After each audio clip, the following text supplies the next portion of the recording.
Let's Talk JMMA with Charlie Jewett from sogo-kaku.com. This is a podcast about the deep end of Japanese combat sports scene.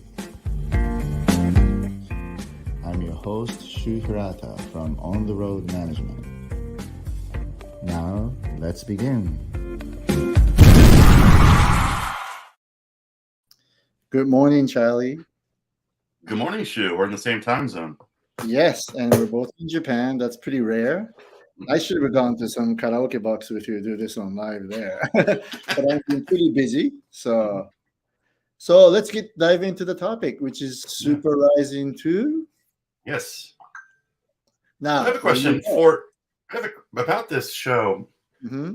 I noticed that in Japan, when they talk about it, they don't really separate the event into two different shows. Yeah. Now, they treated it as two different shows in the pay-per-view, but they called the whole thing Super RIZIN 2. Yeah. I think in the US, so they have like Bellator versus RIZIN 2, and then the Super RIZIN 2. Uh-huh. I think that's the way that kind of got treated differently. But Right. But, as you could see on the first part of the show was a Bellator Japan, and they had the flying cage went up and went to the RIZIN 2. So I think audience knew those are two different shows. Well, I think the tickets were separate as well, I think. Right. Now, so let's talk about the first part of the show, which is the Bellator Japan. Now, What was your biggest surprise on this part of the show? Well, I mean, clearly your client Shinya in the Horiguchi fight, I think that was the fight that everyone was looking forward to. Mm-hmm. The main event, the other part of the main event was kind of this last-minute fight that got thrown together. So I think people didn't have a lot of high expectations for that. So they're kind of like focusing on this fight. Right.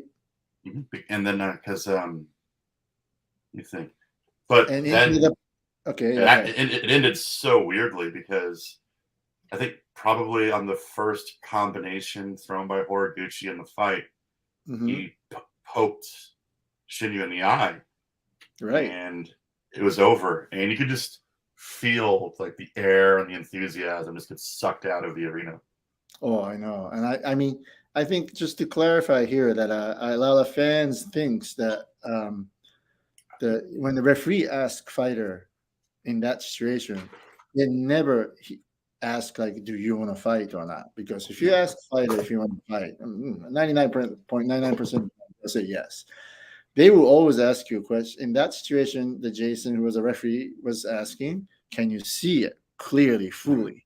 And his answer was no, because he couldn't see almost right half of the eyes. So he said, no, I can't see this part of the eyes. So the decision to call off a fight was made by a referee based on what Doctor and Shinryu said. So it's not like he was asked to see if he wants to continue fight or not. So, but unfortunately, a lot of fans, especially the Horiguchi diehard followers, kept sending him and even myself some kind of direct messages criticizing that decision. Yeah, before we even get to that, were you translating for the referee? Yes, because mm-hmm. This is what happens. I'm a cornerman, but also a pointed translator. So when that thing happened, the fighter goes to neutral corner. They don't come to the red or blue corner, right? So then the referee talks to him before the doctor comes in. But when the referee talks, he needs the translator. So that's when I have to go up on the cage and translate for him. And after I went through a couple of times, the referee decided to call in a doctor for a doctor's check. So at that point, the doctor speaks Japanese, so he'll be speaking to Shinryu in Japanese. But then after that, when Jason asked me to ask Shinryu anything, it has to go through with me because I'm the translator. So again, the Horiguchi followers are saying like, I had no business up on that, catwalk. That's kind of why I asked people, kind of like, what's he doing there? Yeah, because I had to. That's what I do. And when you see any of my clients fight in UFC or anywhere else on a situation like that, when you get kicked in the groin or any kind of situation, I'm always called by referee to come up on the catwalk because they have to communicate. It's simple as that. So, so they think, decisions are made by me or Shinryu or whatever. No, decision to call off a fight is always made by a referee. They are the only one who can do it, Well, in the post-fight press conference, mm-hmm. I mean, Shinryu seems so upset that he wasn't able to fight Hmm. and kept talking about like how he wanted to keep fighting. So I don't see Right. how like any of the fans could kind of challenge the fact that he didn't want to continue. Yeah, exactly. And the Yeah. fact this was a pure accident. It's not his fault at all, right?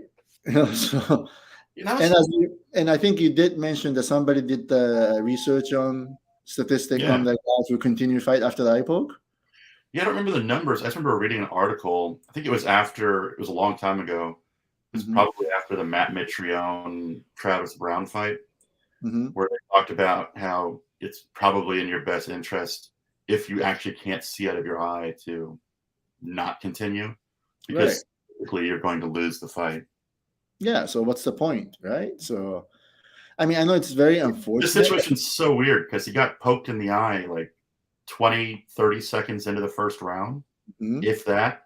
And this was a 5-round fight. So, I mean, this Right. isn't the type of fight to go, he'd essentially be fighting the entire fight with one eye.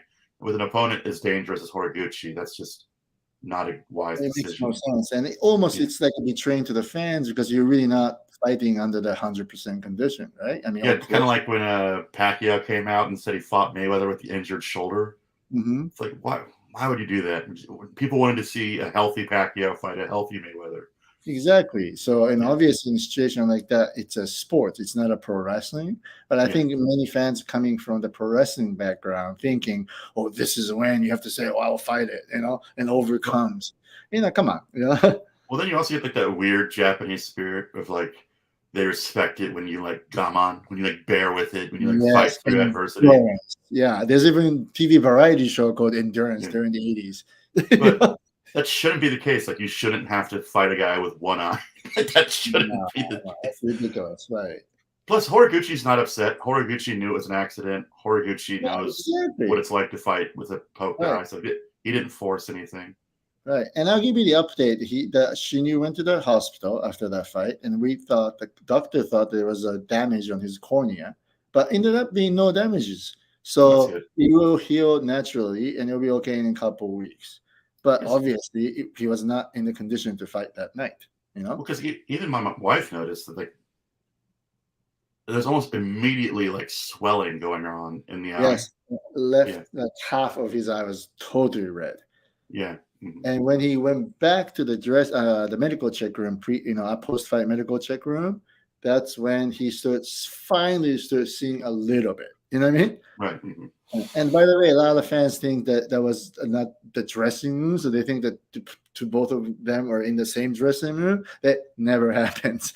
I'm gonna tell you, the fans, even like a bus to the Yeah. hotel. I mean, from hotel to the venue, kind of stuff. There's always two buses, one for the Yeah, there's red, a one for the blue corner. So of course they're all separated. So yeah, when you go to Rising stuff, I mean, I'm sure every promotion does this. There's the red corner, there's the blue corner. exactly. Even the You keep mat them room, separated. training room, everything, dressing room, we're all separated. It's common sense. It ain't Yeah. like a circus troops that they get together and have fun every night. Oh yeah. Yeah. So what's the other? Okay, so in this I will thing, say, I think the one thing that he benefited from, because mhm, I don't want to be too critical, but I think the Bellator portion of the card kind of under delivered in comparison to the Rising portion of the card. yeah, it seems like there's upsets here and there, and yeah, And so I think if this had been like the main event of the whole event, I think people would be talking about it more. hmm, But because the Rising event happened right after this and had some kind of crazy results, hmm. I think it kind of got buried underneath, which is good because we don't I need Shinya taking a bunch of like unnecessary criticism. exactly, Or yeah, but to this day, there are some heartless people who sent Jinryu a direct message criticizing him. So I you hope can't read that stuff. I mean, no, he should just fighters going to get weird messages all the time.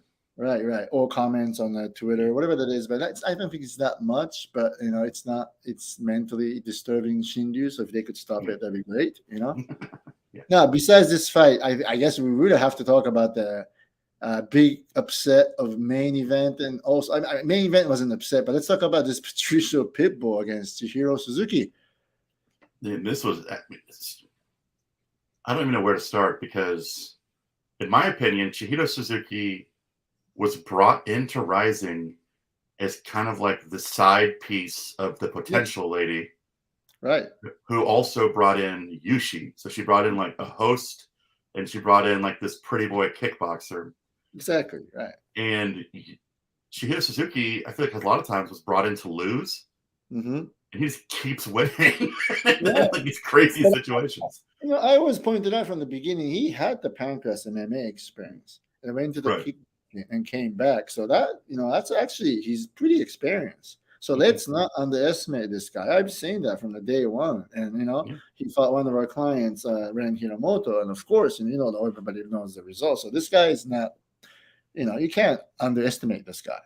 And I was talking to Pitbull's coach, Eric Arbarshin, on the way to the bus, full 30, 40 minutes. And I can do this right now. This was a last minute fight, right? He took it on the last minute notices. Oh, yeah, extremely last minute. It was probably like 4 days notice for both of them. Exactly. And obviously, he can be in a perfect fight shape. And he really didn't have enough knowledge about the Suzuki. He didn't, he didn't have enough time to study. So, Eric said he has to purely rely on his fighter IQ. Yeah. And try to fight with the striking. And that came to the, unfortunate, results. It was crazy because now I do want to put it in some context. It was super amazing, but I'm not going to forget that Pitbull did step up a weight class for this fight. Mm-hmm. Mm-hmm. So, I mean, I think it was catchweight, but it's still closer to lightweight than his natural weight class. But still, nonetheless, Pitbull is a super talented fighter. And going into the fight, I was telling people, I think Pitbull should win this fight, but you can't discount the fact that Suzuki has knockout power.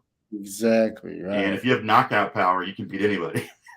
Exactly. So I think I know would have, he should have played the Total MMA game and take that kid down, Oh, yeah. No striking, in a way. It's just to get rid of the risk. But again, exactly.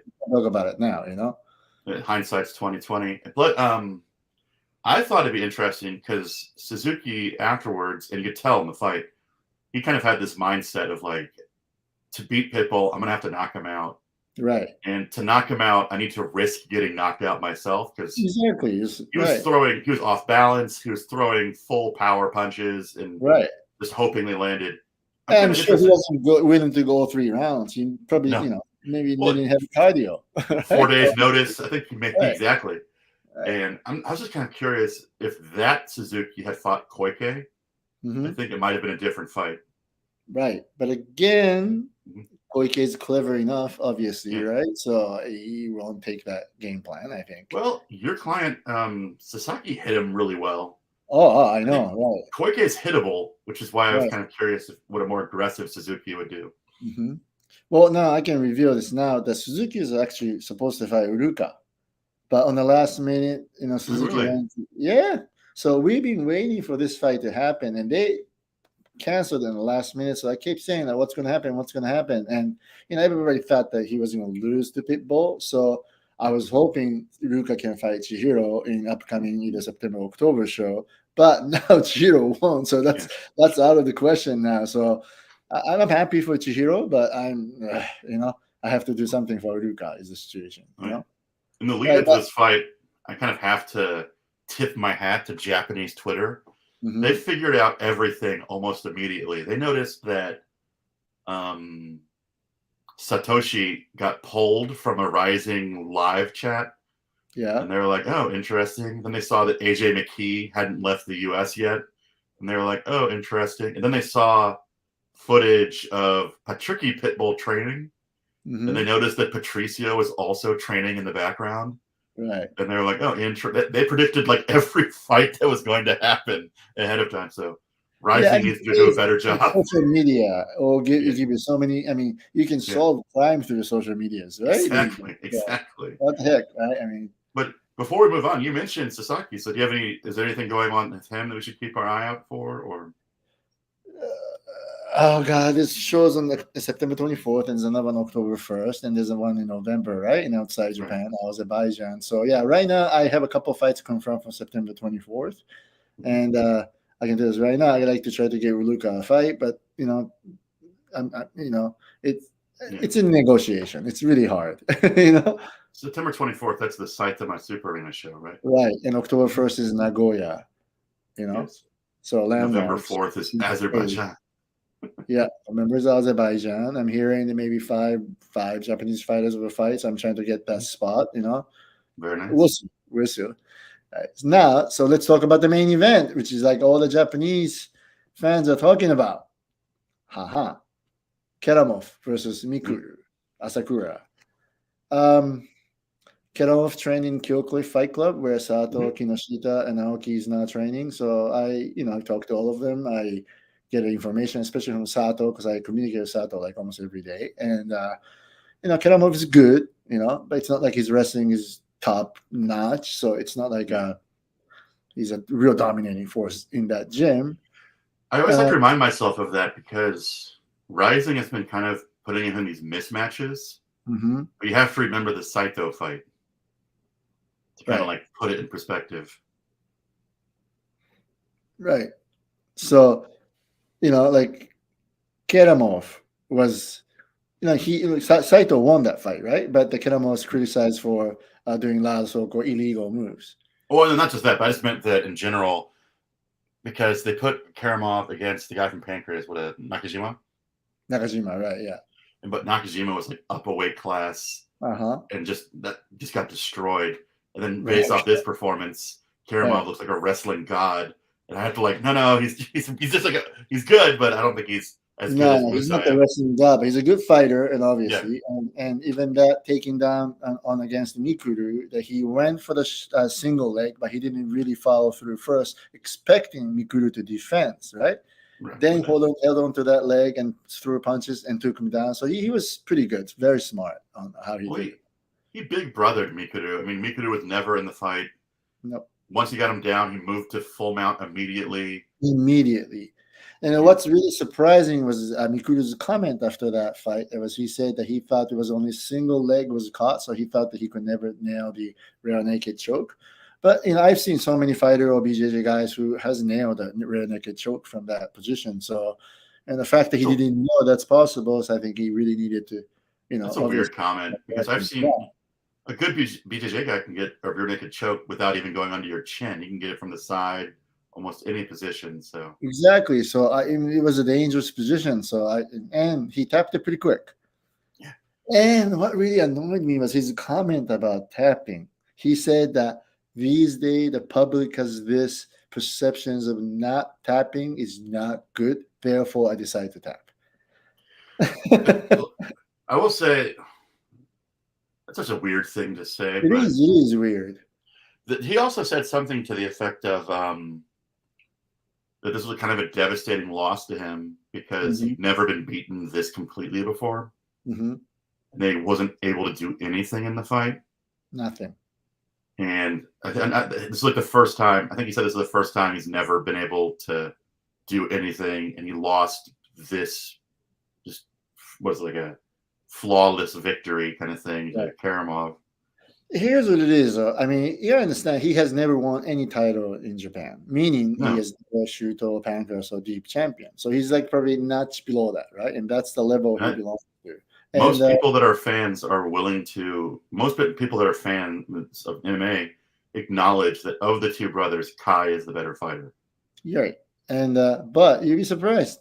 The general public of Japan, there's so many people who loves the Mikuru. I mean, I bumped into this taxi driver who spent, minutes all through talking about how he wants Mikuru to be successful, wants to be world champion. And these diehard Mikuru fans, they think Kai is not a good fighter. They're like, oh, Kai doesn't have a luck. He always gets injured and blah, blah, blah. So it's pretty weird. I think hardcore fans.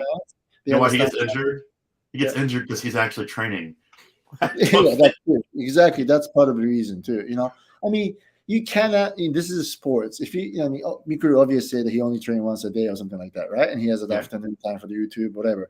It's fine. But when the other guys are training 2-3 times a day, and we're doing once, I mean, the chances of you winning that competition is very slim.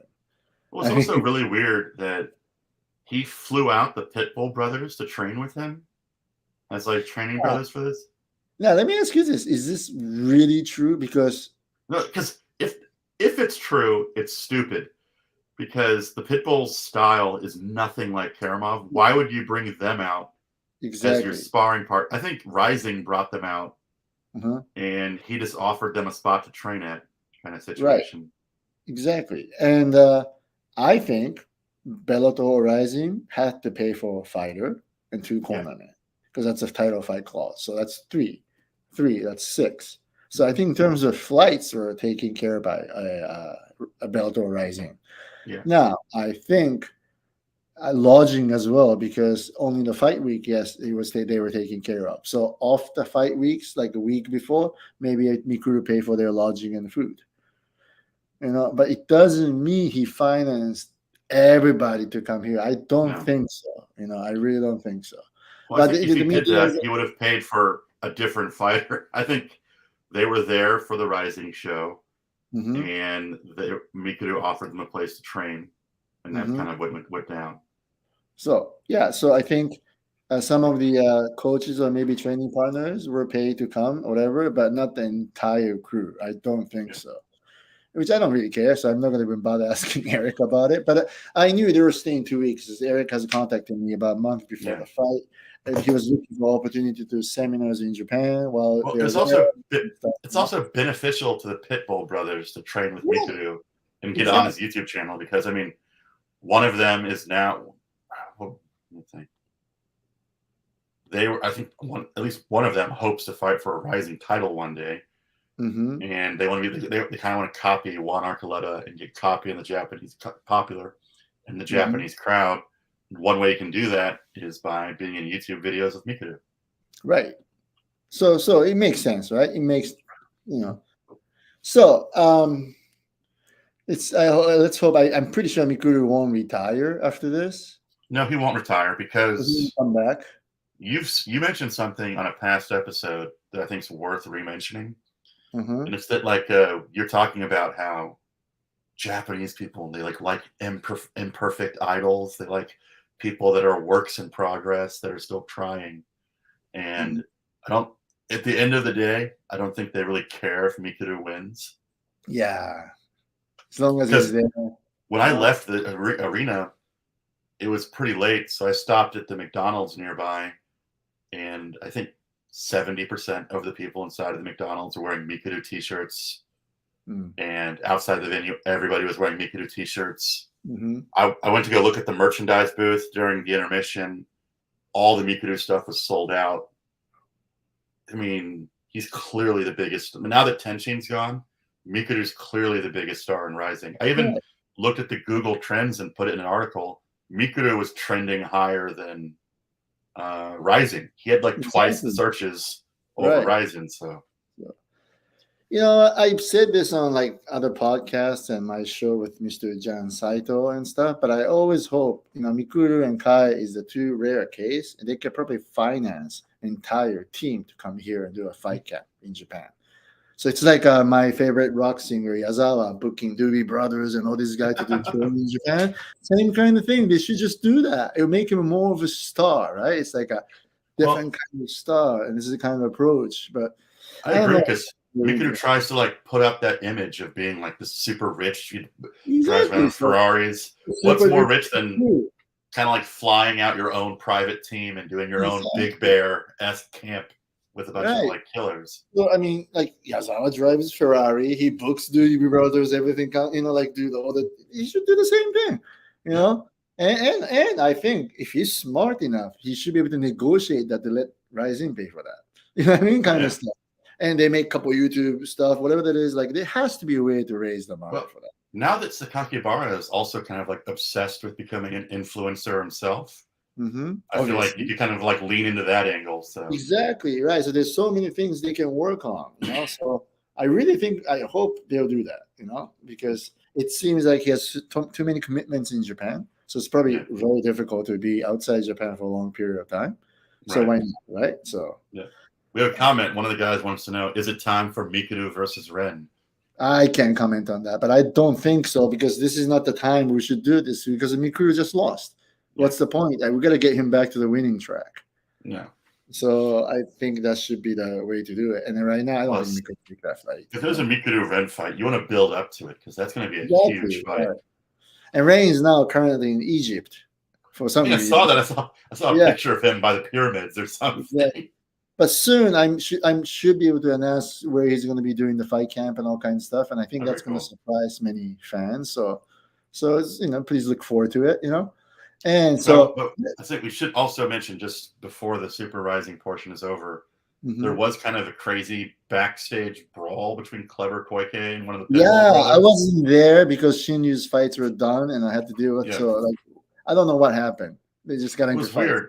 Well, apparently, somebody told, I think somebody in Miku's camp told the Pitbull brothers that Clever was talking shit about them in Japanese on YouTube.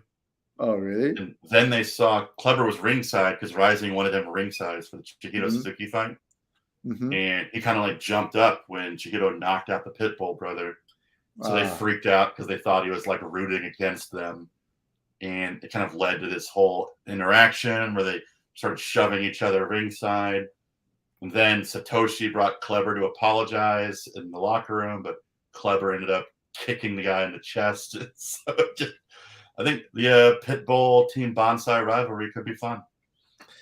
Why did he bring Clever to the dressing room to apologize? Knowing him, he ain't gonna apologize. Well, he didn't apologize. He didn't apologize, so it didn't go well. I also don't know why he has to apologize. Just stay separate. You guys aren't friends. Why is this going on? Well, yeah, but again, the rivalry is, I guess it's going to be something interesting, right, for the fans. Be some good content for a Rising Confession video coming up. Right. Oh, and also, I want to mention one more thing about this fight. Archuleta versus Hiromasa, Ogi Kubo. Okay, I'm going to tell you this. I'm not talking about the fight. I want to talk about the status of Archuleta. The reason for that is, remember, Archuleta is under the Bellator contract. And it seems like... Oh, so Bellator, I'm glad you're bringing this up. Because I have the same question. Right. Bellator has sold to somebody else, right? It seems like. I'm not sure. But now, if that happens, he's under the Bellator contract. And does this mean, can he come back to Japan and defend title?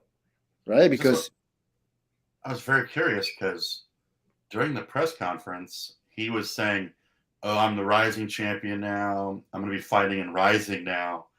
And the thought in the back of my head is PFL going to let him fight in Rising? Because he made it clear in the press conference, somebody asked him, he's still under Bellator contract. Right. He doesn't have a Rising contract. No, that same theory applies to Horiguchi too. Horiguchi's under the Bellator contract. Now, if the PFL buys a Bellator, do they all have to go? If they all have to go, PFL will never allow them to fight in Rising. I don't think that's going to happen unless there's any partnership talk going. But I won't reveal it, but I know for the fact that Archuleta can come back and fight. So there's a way, I think they negotiate it in a way that PFL is not taking Archuleta. Interesting, because I know that Archuleta, I think his management company is at least partially owned by Fukui-san. Mm-hmm. And so maybe, I don't know if it's owned by, but they're like in some involvement of some kind. Yeah. And so Archuleta's always taking pictures with Fukui-san when he's in Japan. Mm-hmm. So maybe there's No, it's really weird that Pancras President Fukui is telling some of the fighters to actually spend their own money and go all the way to California and train under the Tiki Golson's gym and do this audition to see if the Tiki will manage you, which is makes zero sense to me. And so a lot of fighters sounds like it might be a good reality show, but but then why does fighter has to pay to go all the way out there to see if this guy can manage or not? I mean, any management company can analyze their fighters' fights and they can talk to the fighter on Zoom. There's no reason to actually come all the way to America and train. Or just bring Tiki. That's fine too, Just bring Tiki to Japan and have him see everybody train. Even that, I don't think it makes any sense. But I have no idea what's going on there. But the fact is, I'm hearing the Archuleta will be able to come back. And also, I can reveal this now that Shinryu and Horiguchi, they were fighting, and they did fight and it ended up in no contest. But even if Shinryu wins, we had agreement to do a rematch against Horiguchi on New Year's Eve. So meaning, I think, there is some way that both Archuleta and Horiguchi will not go to PFL or will be able to fight in RIZIN even under the PFL contract or something. Something is being negotiated, Okay, interesting. Yeah, So it's now very after in the press conference, Scott Coker said like that he wants to do that fight again, but he couldn't do it for 3 or 4 months, which would time up well with New Year's Eve. So right. So it makes sense. And 3 or 4 months, I wonder why he said 3 or 4 months, right? Because in 3 or 4 months, he may not be running Bellator anymore. exactly. Who knows? Right. All right. So say, let's even that Bellator PFL stuff has even reached like Japanese ears. Because when I was at the event, Japanese fans were kind of talking about it. And Pitbull's been tweeting about it now. So it's seeming more and more real by the day. But hopefully this will be good for the MMA, It's not good in the sense that one major promotion one less major promotions, because I want all the other promotions to do well. But that's it is what it is, right? So yeah. So let's talk about this very sad news, which is Mr. Ryuya Iwamoto, which is a Japanese name. Ring name is Chan Ryu. Now, he was supposed to fight in July 27th Shooto show. I think. Hold on. July 23rd. I'm sorry, 23rd Shooto show. And he was cutting weight on the day before. And he ended up collapsing on the street. I don't know the details so much, but I saw a Facebook post from, I think, someone from his gym, and they made it sound like because he had missed weight in his previous fight, he was kind of obsessed with not missing weight for this fight. So he was out doing road work and collapsed and died on the street, and they didn't find his body for a while. It sounds like they didn't find it the next day. Nope. So yeah, that's really unfortunate and sad. According to Shooto release, it says that his gym head of gym, the chairman of the gym, did notify to Shooto that he passed away after the show on July 23rd. Okay. Right. And to all the way to the day they made a release to August 1st, they had the full week, right, to do something about it. At the RIZIN show on 30th, I actually did ask some of the shoot officials, hey, when are you guys going to announce this? Because this is taking too long. One of the officials told me that, Lumina is busy running Ami show today. I mean, he's busy running amateur show. And I mean, they're not announcing this for like 6-7 days and they're running amateur shows. I mean, it's not that hard to say, we're sorry about what happened and blah, blah, blah. And we will do anything. We'll research on what happened and do everything to make sure that prevent this from happening again. That kind of release is not that hard.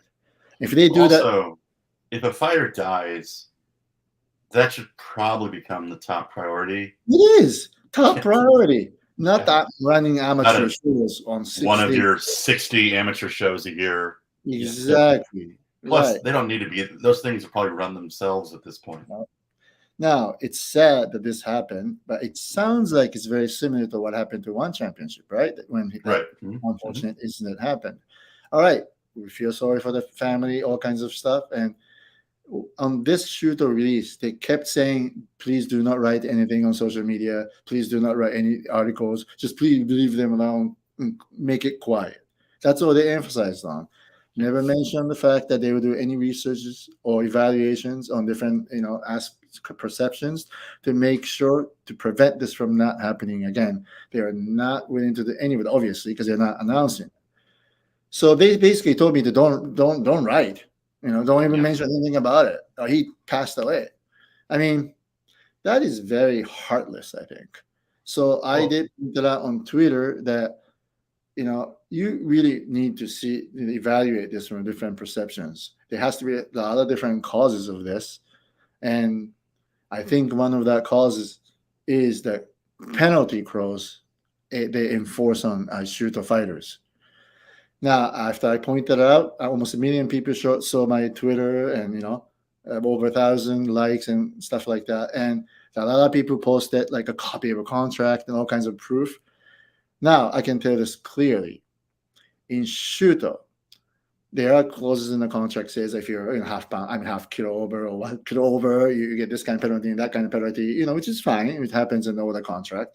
But there's a clause in there says that if fights gets canceled, and if you're the main card portion of the fight, you will be penalized 1万円, 10,000 yen per 50 grams, which means if you're 1 kilo over, you'll be slapped with the penalty of 20 man, like 200,000 yen, right? No, Yeah. so that is about $1,500, right? That's $1,500, 1 kilo. If you're 2 kilo over, that's about $3,000 penalty. All right, now I'll give you a clear example. The same thing happened on the previous Shooto show. There's a gentleman flyweight named Mr. Katayama was supposed to fight in this show. He missed the weight, couldn't fight got canceled. He was 2.7 kilogram over. All right. I have a proof that Katayama-san's fight purse for that fight was 30,000 yen, which is like a little over $200. No win bonus, none of that. But there's a clause on the contract where he could be penalized for like $5,000, possibly. So what happened was he was 2.7 kilogram over. So that's 540,000 yen. Mhm. So that's what, like 4,500, whatever.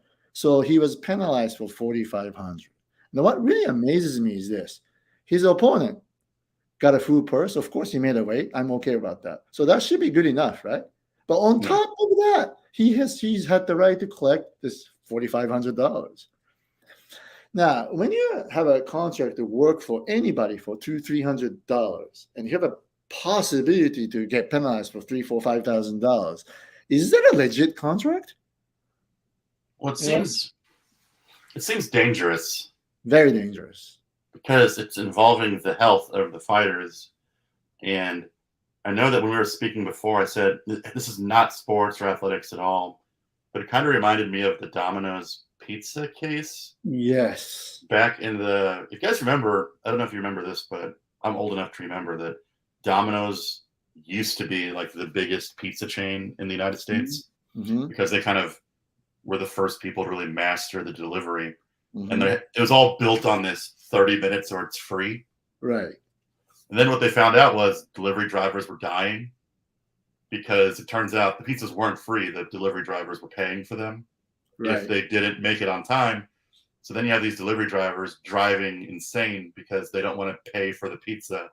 Right. And then they died. And Domino's had to pay the family like $79 million. And, exactly. You can't force people to be that type of situation, right? Because it will force you to do some extreme thing. And that's what I think going to happen for those that say that like that fine doesn't sound like a lot of money, I would stress, the Japanese economy isn't that good. People aren't getting paid a lot. Most of these fighters are working like part-time gigs at like convenience stores or gas stations, stuff like that. And so this is a lot of money to them. Oh yeah, I mean, for any young people, if you get slapped with $4,000-5,000 like a credit card bill, you'd be like devastated. How am I going to pay this? Because for him, I mean, that might be several months' pay, even more. Yeah. I mean, when Mr. Katayama was slapped with his $4,500, whatever the fine, people around him started researching on tuna fish ship, scallop fisherman ship, so he can be on the ship for like 3 months and earn money. I mean, come on. I mean, you cannot think this is a normal. You know what I mean? It's weird because it's just like I'm starting to get on board with it. Just cancel the fight. If you can't make weight, just cancel the fight. There's like this penalty stuff is kind of insane. I don't understand it. Penalty should be the person who didn't make a weight go home with no money. You know what I mean? So they can't earn any money. They can't pay their managers or training partners or coaches or whatever that is. So they'll be in trouble. And here's the point. I'm pretty sure Mr. Chan Liu was trying to make weight because he didn't want to disappoint fans or teammates or honor, all kinds of stuff before thinking about this monetary penalty, right? But there's of course, that has to be in somewhere back of his mind. And that has to be one of the reasons why he pushed himself to the point where he's not really supposed to. Well, it's just, why was there's a lot of questions involved around this because Yes. why was he out there running alone? Well, I I mean, get why was he in Tokushima Prefecture on the day of weigh-ins? He was supposed to be in Tokyo, stepping on a scale. Why is he well, in Tokushima Prefecture? It's pretty far, right, from Tokyo, yeah.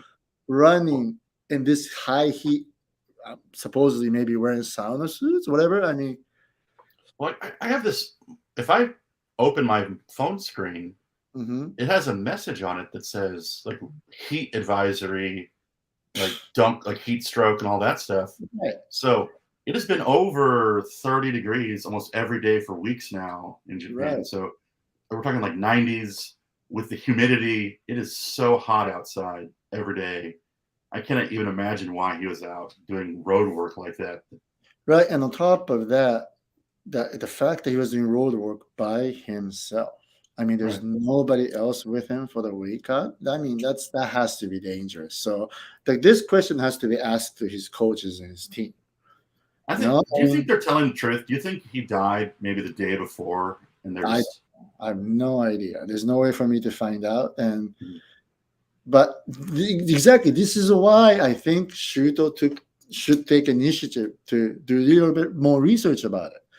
Not just like, oh, let's leave them alone because they're in a, Well, I I feel mean, sorry for them and stuff like that. They need to prevent this from happening again. it's to everyone's benefit. I mean, if it was the gym's mistake, find that out and tell people. If it was Yes, Shuto's mistake, fix the problem. Like exactly, address the issue. Don't sweep it under exactly, the rug and act like nothing right. happened. And the fact this penalty clauses and the fact they're not willing to do any evaluations on this case, all kinds of stuff. Is this something we could explain to a parents of a kids who is thinking about getting into the sport of MMA? I Yeah. won't be able to explain to their parents that, oh, it's common to get this kind of penalty. Oh, it's common to do. I mean, come on, right? Let's give a kids a dream and hope to come to this industry. And this is not the way to do it. I mean, to be honest, if my fighter was going to be overweight, I would just tell them not to weigh in. Right.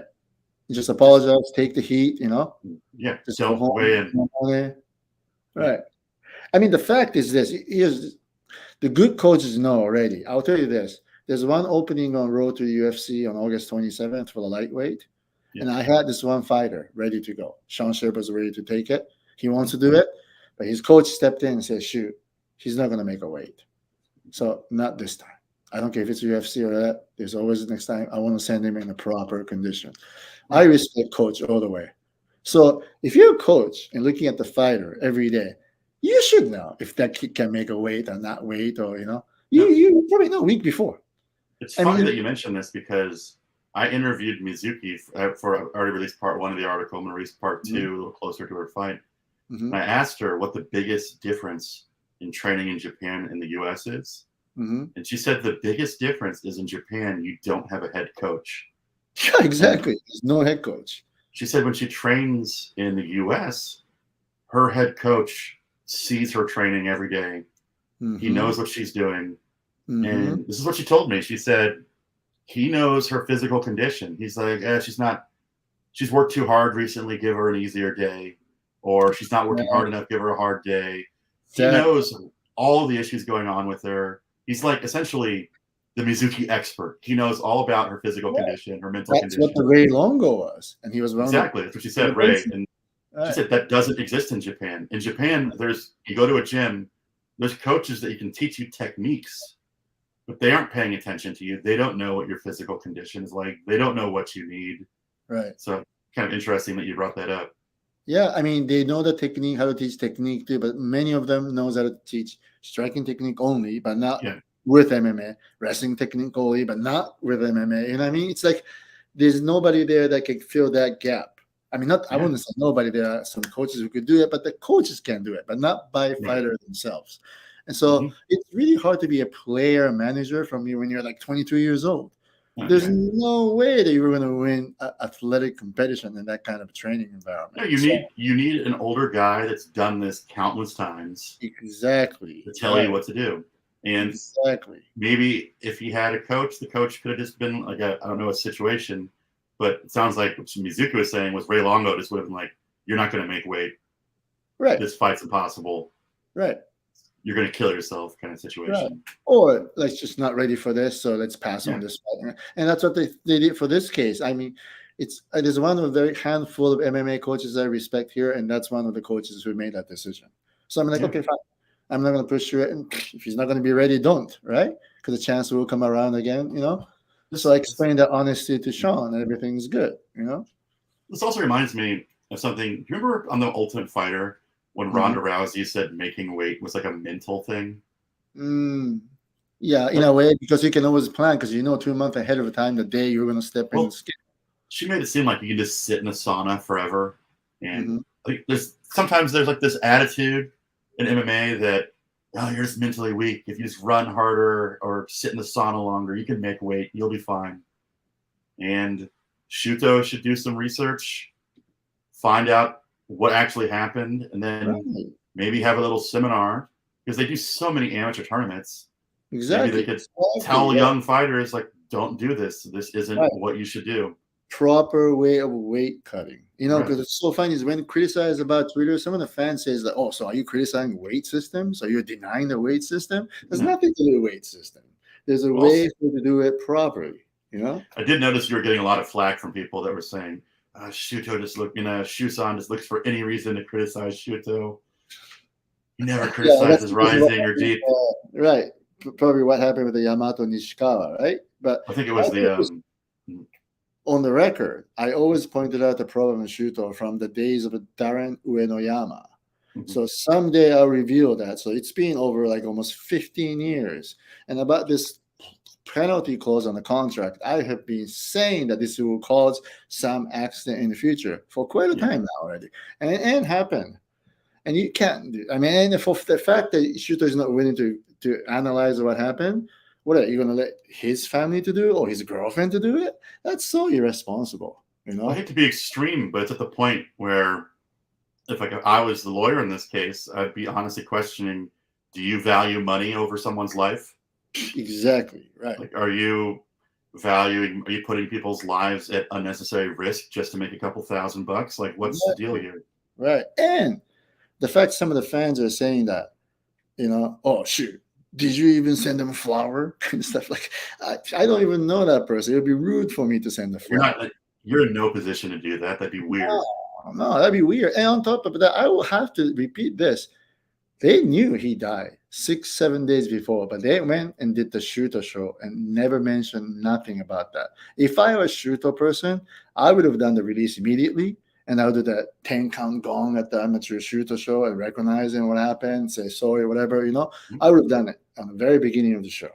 I would never say, oh, I'm too busy with running amateur Shooto show. We'll do release later. You know?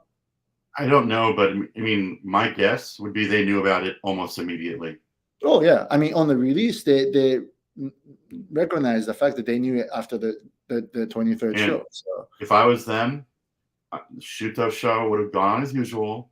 A spokesperson would have gone up before the show started, announced the sad affairs, announced that he had passed away, right, and then say something to the effect of, hey, we're going to be looking into this and how we can help improve Shooto's system going forward in the future.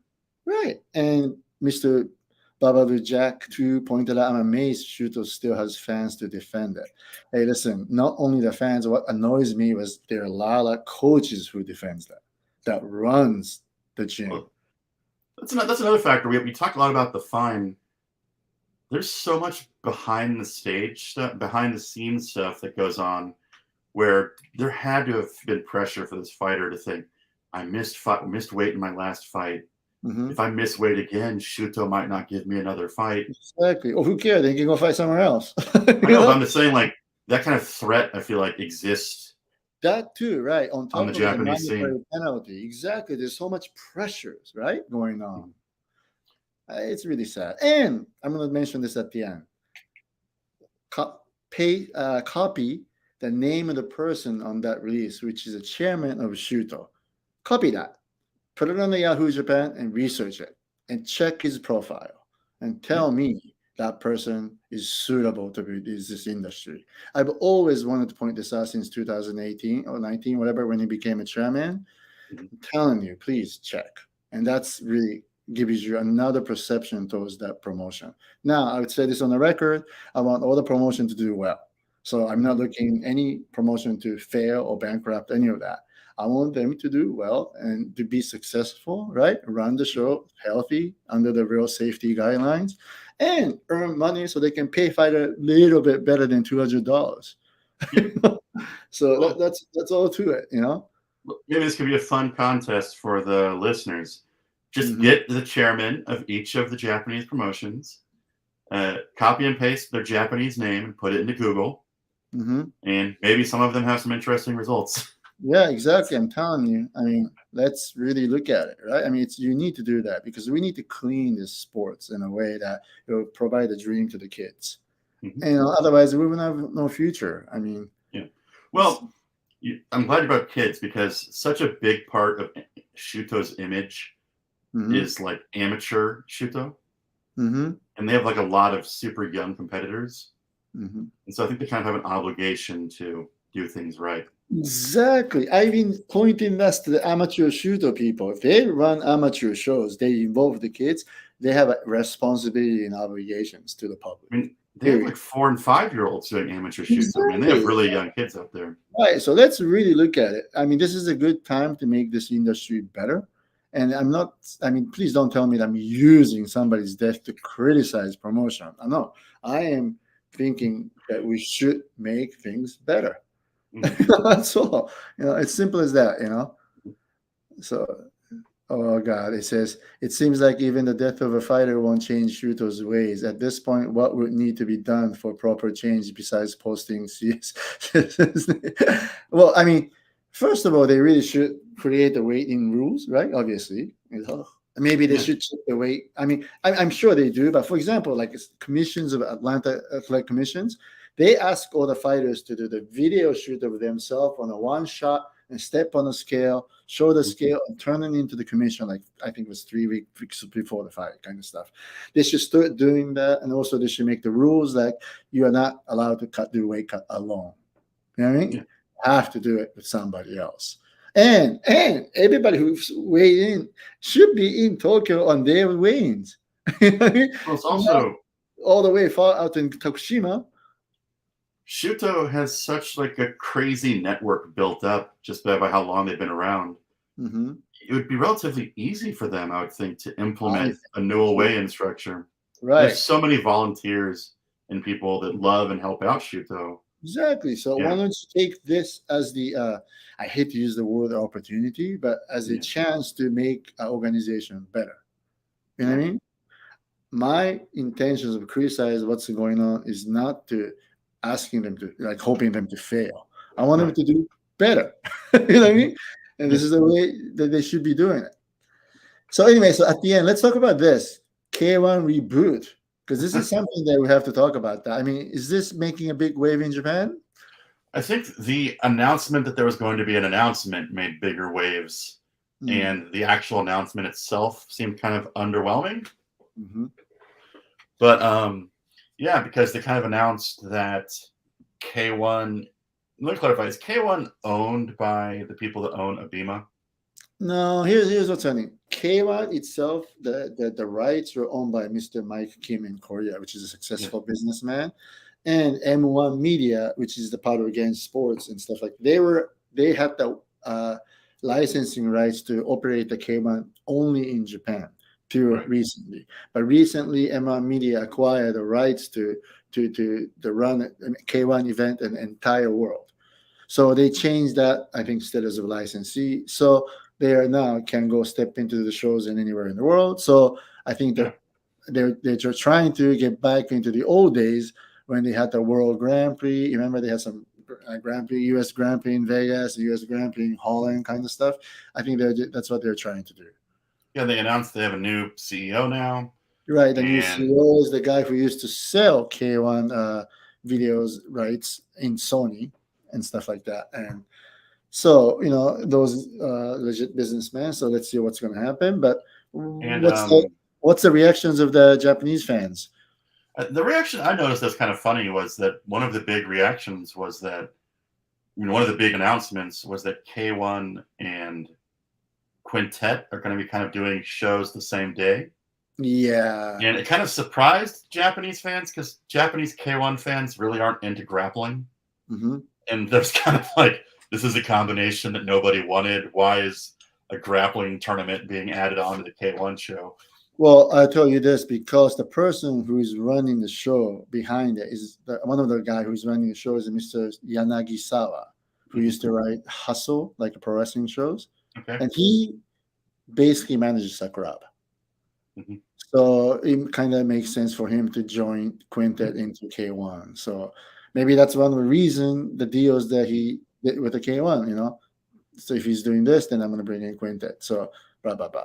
So I don't know what this is going to happen, but are you hearing anything after this? What I did initially, but not really after. It didn't. I mean, I think K1 had to do something because they were losing fighters, and with Takeru moving on, they needed to do something big to stay relevant. Mm-hmm. And this going international is a promising approach. I mean, they had like an international commentary team. They flew Michael Chavallo out. My issue is they didn't announce what the international streaming, if it was going to be like airing internationally or if it's going to be available to international audiences, because K1 is kind of notoriously geo-blocked. You can only watch it if you're in Japan. Right. So if they're actually serious about going internationally, maybe they should announce how they're doing that. Right. I think at the same time, ABEMA could expand to outside of Japan to maybe at least Asia kind of thing. So that could happen. Who knows? You know, because they are heavily supported by ABEMA, obviously, you know? Right. Yeah. So, but at the same time, now there's a rumor of a one championship coming to Japan in January, and they're like almost like a kickboxing event right now. So we'll see, you know, it's going to be very, very interesting, but I'm not hearing any official announcement, you know? Yeah. Well, I think we have some comments. There's a press conference coming up, and Babalu Jack kind of laughed and said, for a company that's stressing international competition, their biggest fight is between two 55 kg Japanese fighters. Yeah. Well, for now, so they're probably hoping to grab somebody better. But in terms of the kickboxing world, I'm telling you, one champion, pretty much one has a lot of top talents, you know? Well, I think it's the right, I don't know if they're doing it correctly, but it's the right move because with Takeru gone now and a bunch of their fighters leaving, they had to do something. Right. And just to mention to you that former producer now, Mr. Nakamura, is back writing for MMA Planet. So he's back to your peer now. Excellent. MMA Planet has some good interviews and articles. I like that. Oh, yeah. They have their own stuff and it's very good, you know? Yeah. So, I mean, but to answer your original question, I noticed people talk about it initially, but they seem kind of disappointed.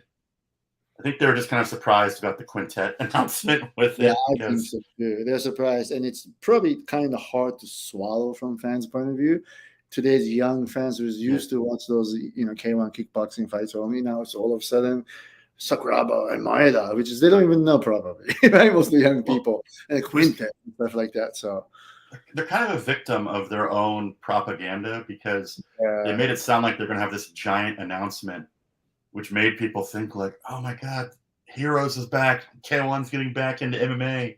And it's just like, no, K1's going to be doing shows with Quintet.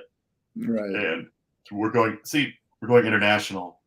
And not to keep saying it, but this reminds me of when Sakakibara had that weird press conference in Vegas and was like, I'm announcing Rising Stream Pass. It's going to be available internationally. Until I see some more details, I'm not going to believe this K1 international broadcasting news. Yeah, so let's see. It's going to be very interesting because that's going to be a major rival to one. They're both on ABEMA TV, right, in Japan. So we'll see. Yeah. Well, ABEMA's also got to do something because ABEMA's got some great programming and stuff, but UNext has been making a lot of moves. Oh, a lot of moves. But I'm telling you this couple of things. When UNext came in to penetrate into the adult video market in Japan, they did the same thing. They signed all these top adult video stars, put in a lot of money for first 3 years, and it went away now. So they're only willing to, I think, invest in the beginning, I think.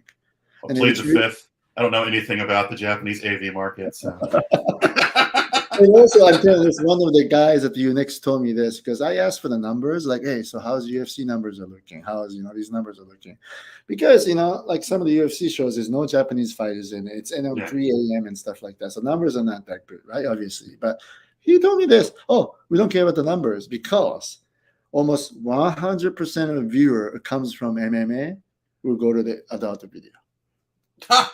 No, I'm serious. That's what he told me. Watch a good MMA show. Time to crank one out and go to bed. It's about getting people into that community of you next.